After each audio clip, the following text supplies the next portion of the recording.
Hello, in this video we're going to follow on from the work we've done in the last couple of videos on partial fractions, but we have one complication that we're going to need to take into account, and that's called a repeated factor.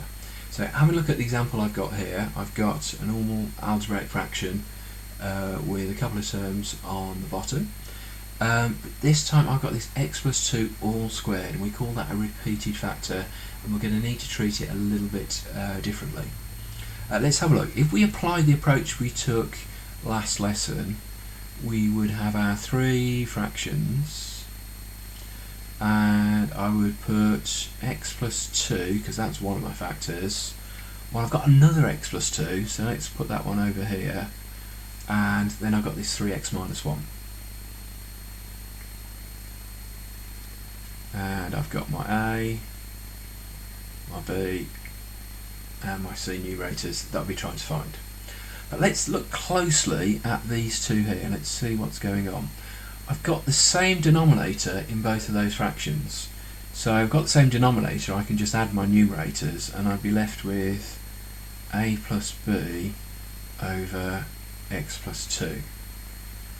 So I've collapsed this down already to two fractions. It's not going to work for me. It doesn't give me enough degrees of freedom to get me back to my equivalent expression over here. So I need to do something a little bit different.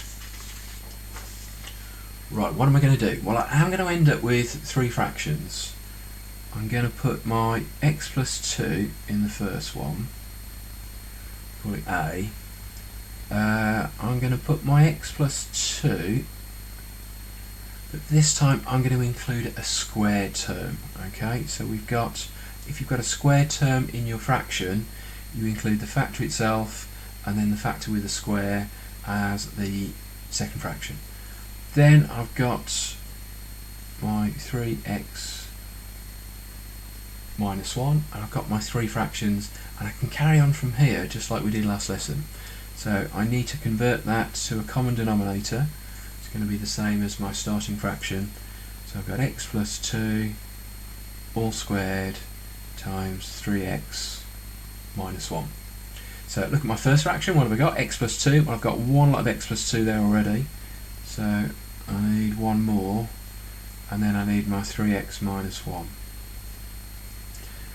Looking at my b terms, I've got x plus 2 all squared already, so I just need my 3x minus 1, and then for my c term I've got my 3x minus 1, but I need this x plus 2 all squared. X plus 2 all squared. There we go. Okay, so now my denominator is the same as over here, so I can equate my numerators. These two must also be the same. So what have I got? I've got 4x plus 15 is equivalent to a into x plus 2, 3x minus 1, plus b into 3x minus 1, c into x plus 2 all squared. It's really tempting when you've done quite a few of these questions to try and jump straight to that line. My strong advice is not to do that. These questions are relatively straightforward. Once you know the technique, you can work them through, but accuracy is really important. If you miss this step out here, it's really easy to make a mistake and then you're throwing good marks away. Okay, so don't skip it out. Write your equivalent common denominator, convert it into a single fraction, and then we can compare the numerators. Far less likely to make a mistake. Okay, what are we doing?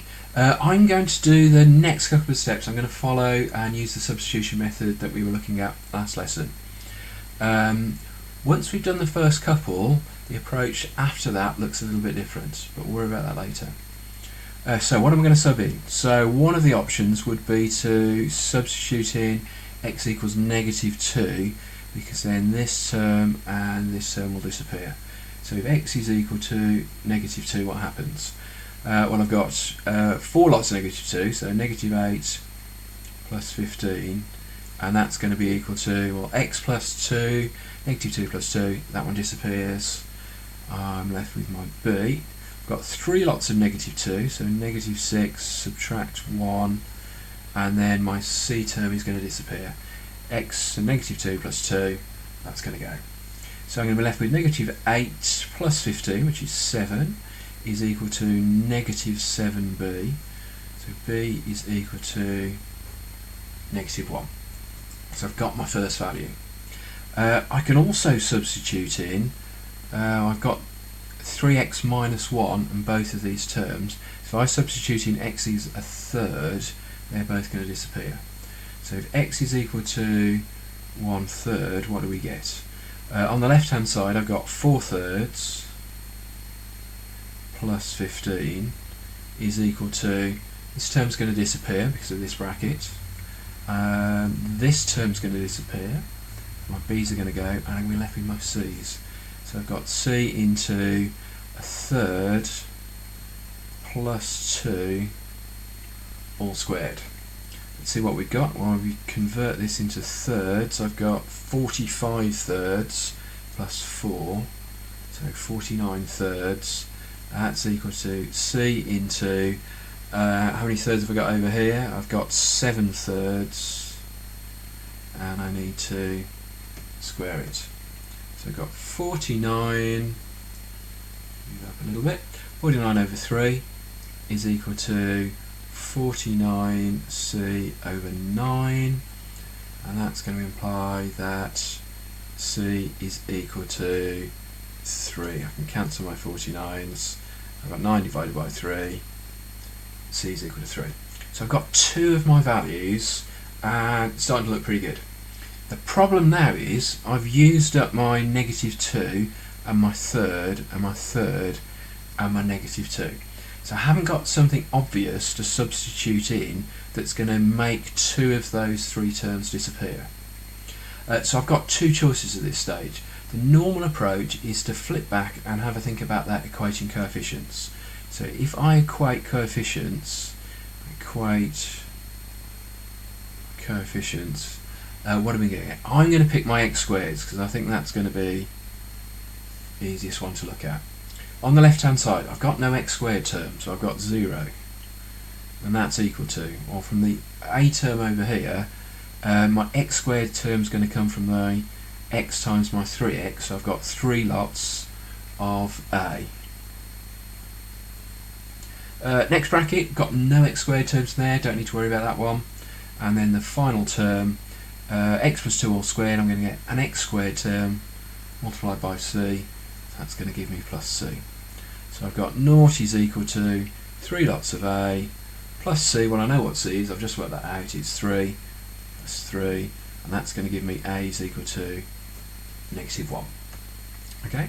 There is another option, and that is to substitute a value into this expression. I can't pick a value so that 2 of these terms are going to disappear, but I can substitute in something pretty simple, which is going to leave me an equation.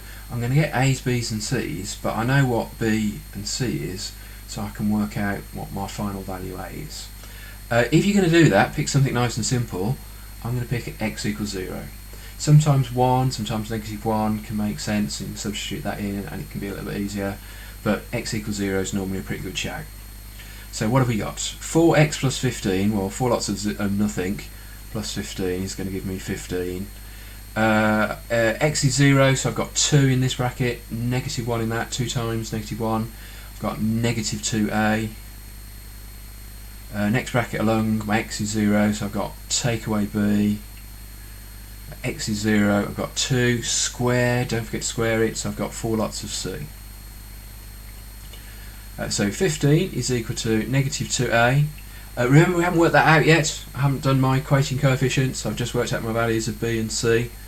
So take away b, which is negative 1, take away negative 1, it's going to be adding 1, and then we want to add 4 lots of c, so 4 lots of 12, 4 lots of 3, which is 12. 12 and 1 is 13, take away my 15, I've got 2 is equal to negative 2a, a is equal to negative 1. So I've got the same answer. Generally it's going to be easier to substitute your values so that you can work out the first 2 of your variables, and then it's up to you. Either use your equating coefficients, you can work through your work out what your third term is. If that doesn't work, if you're not really happy with that method, you can always substitute a different value in, and then you can substitute in the two variables that you found, in this case B and C, and we can work out that third variable A. Okay. Once you finish that, don't forget to rewrite your answer. I'm going to have to shifty this up a little bit. So I've got 4x plus 15 over x plus 2 all squared times 3x minus 1 is equivalent to my A value, which was negative 1, so I've got negative 1 over x plus 2.